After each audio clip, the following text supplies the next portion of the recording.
Yes, peoples, welcome back to Outrageous TV, and today I'm going to be doing a special on Stevie G, Lampard and Paul Scholes.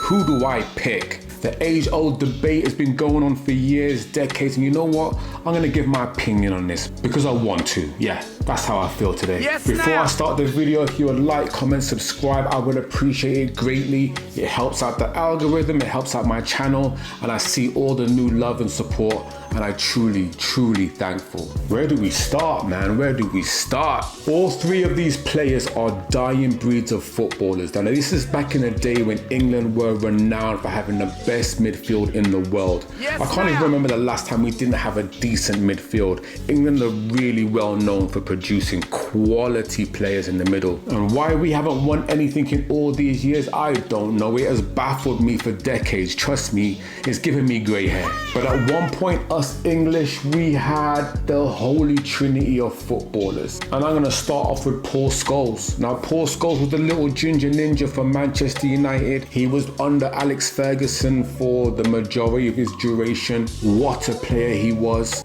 Paul Scholes. Hey, tell him that as well. We had a Paul round here Scholes one was better week. than Steven Gerrard. I was just about to say the next one would have been right behind So it, you think very Scho- close, Stevie G.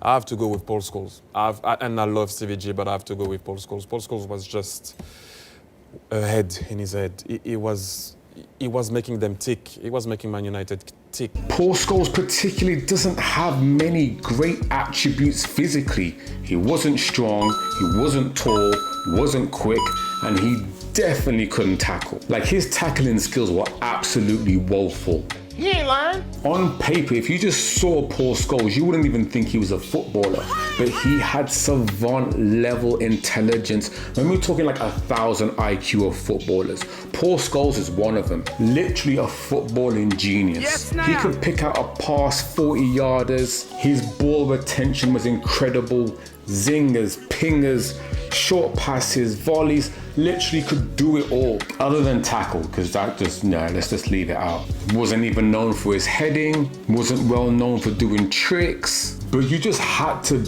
be there. You just had to watch him, and you know, like, only real footballers understand the genius of Paul Scholes, because he kind of goes under the radar. He is what you would like to call a player's player. 11 aside, 5 aside, no matter what it is, keep ball, he was just exceptional. When you're just talking about all-around technique, oh my God, just stop it, man. Of Manchester United. Here it is. Oh, and that's a cracking goal from Scholes. Yet another one from his locker of magnificent strikes. Challenged by Phil Neville, the referee's wave play on. This is Scholes. Oh, what a way to finish! A screamer from Paul Scholes. Giggs in, away by McCann. Scholes! Oh, Paul Scholes has produced an absolute thunderbolt. Scholes. Still Scholes! Now let's move on to, let's go Lampard. Now personally, I didn't actually watch that much of Frank Lampard, I'm not gonna lie to you. I wasn't really paying, I didn't really like Chelsea like that. I don't know what it was. I'm not against Chelsea, I'm not a Chelsea fan, a Chelsea hater. If you've watched any of my previous videos, I don't even support a team, so my opinion really doesn't matter like that. But from what I did see, Frank Lampard was more of an attacking midfield. Ball retention was phenomenal, could ping a ball, could lash a ball, definitely scored way more goals.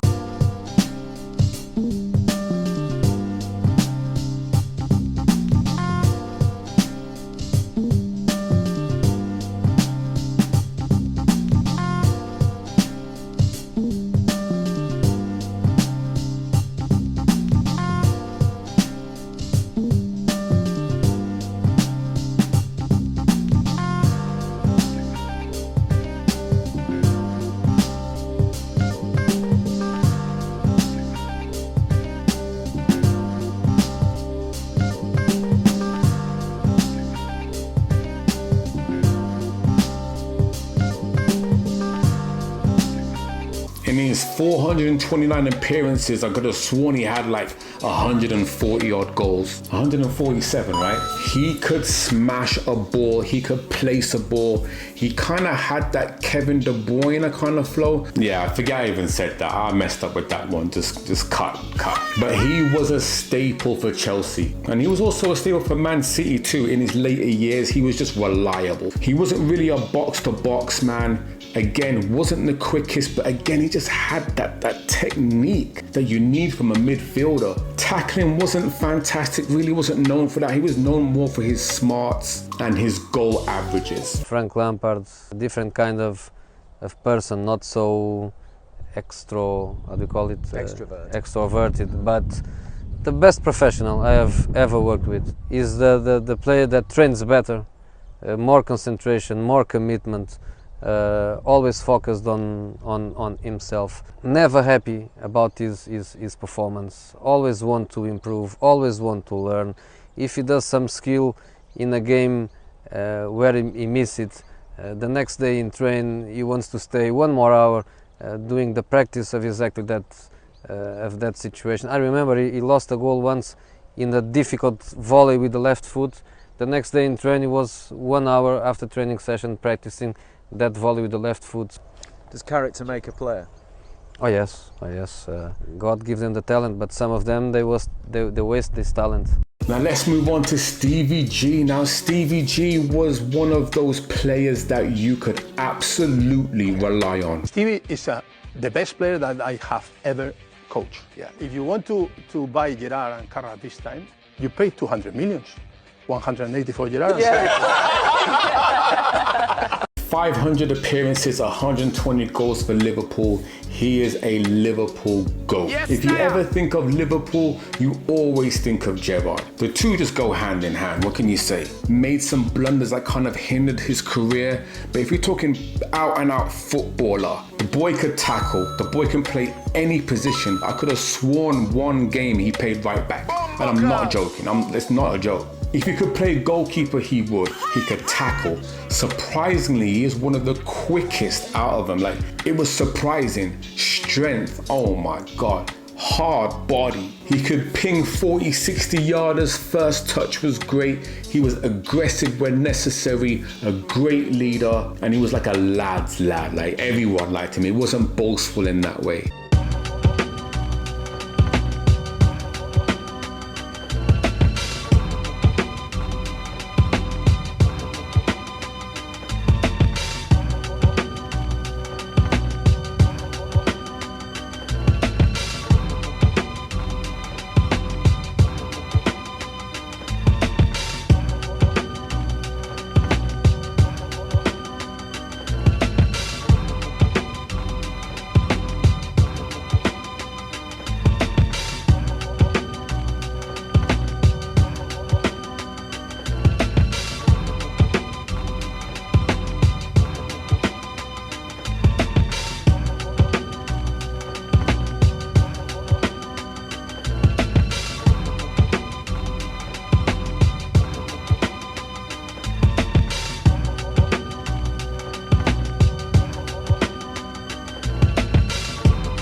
Again, I said it in the beginning, with this trio, how we didn't win anything, I just don't know. You guys in England had, I think, on paper, the best midfield in the world at one point. Now that I'm reminiscing and I'm talking about it, I'm thinking about these players, they were just incredible. The talent level that we have produced, honestly, it's kind of scary. Now we're at the point where decisions have to be made, and this one hurts me. I have pondered this for days. Trust me, I've thought about this long and hard, and I thought I had an answer, But when it really came down to recording, I kind of muddled it up and I was like, I don't know if I want to pick that person, but you know what, we're here. I'm going to be honest and say that Frank Lampard is at the bottom of the barrel, and I say that with no disrespect because I think he's a phenomenal player, a phenomenal talent, had it all, but he comes in third for me. Coming in at number 2, and it hurts me to say because he is one of my favorite players of all time, and I truly mean that. I'm not just joking. Like, I watch his stuff to this day, and number 2 is gonna be Paul Scholes. You need to leave. Now, let me stop you right there. Paul Scholes to me is one of my favorite players. Like, I love Paul Scholes. I think technically he is, in different brackets, the better player. But if we're talking Stevie G is just number 1 because he could literally do it all. He was the one-man wrecking show. He could do things that the others couldn't, and that's why he's number 1. Box-to-box play in any position, pinging, tackling, goals, captain, management, team essence, team morale, whatever you want from Stevie G, he could do. He was like the boy wonder. They just don't make Stevie G's like they used to, man. It's a dying breed. It's like, well, what happened, man? Like, don't you miss those days? Don't you miss those kind of footballers? Don't you miss that era of football? I know I do. It's just not the same. Was he the best player you played with? By far. It's not even close, is it? Makes me laugh, and people think I don't like Frank Lampard or I don't like Paul Scholes. You know, when this debate comes up, I'm going, they were amazing players, but it's not even a debate. It's not close. It's not, is it? No, I agree. When we trained with England, he was by far the best player in training every day. It's difficult because you feel like you're putting them down as players. Incredible players. But Gerrard, for me, was... I mean, I tell you what kills the debate. Alex Ferguson tried to sign him, and so did Jose Mourinho, and they had Scholes and Lampard. Yeah. You know what I mean? It's the end of it, isn't it? Good point. I can already feel the backlash in the comment sections. I hope it's not too bad. Hopefully you guys understand my sentiments. If you think I'm wrong, leave a comment. Let me know what I've got wrong. Let me know if you think my list is incorrect. I would love to hear it. I would love to debate it. I've got time today. Have a great day. Have a great evening and all that good stuff. Stay focused. Stay blessed. Little more.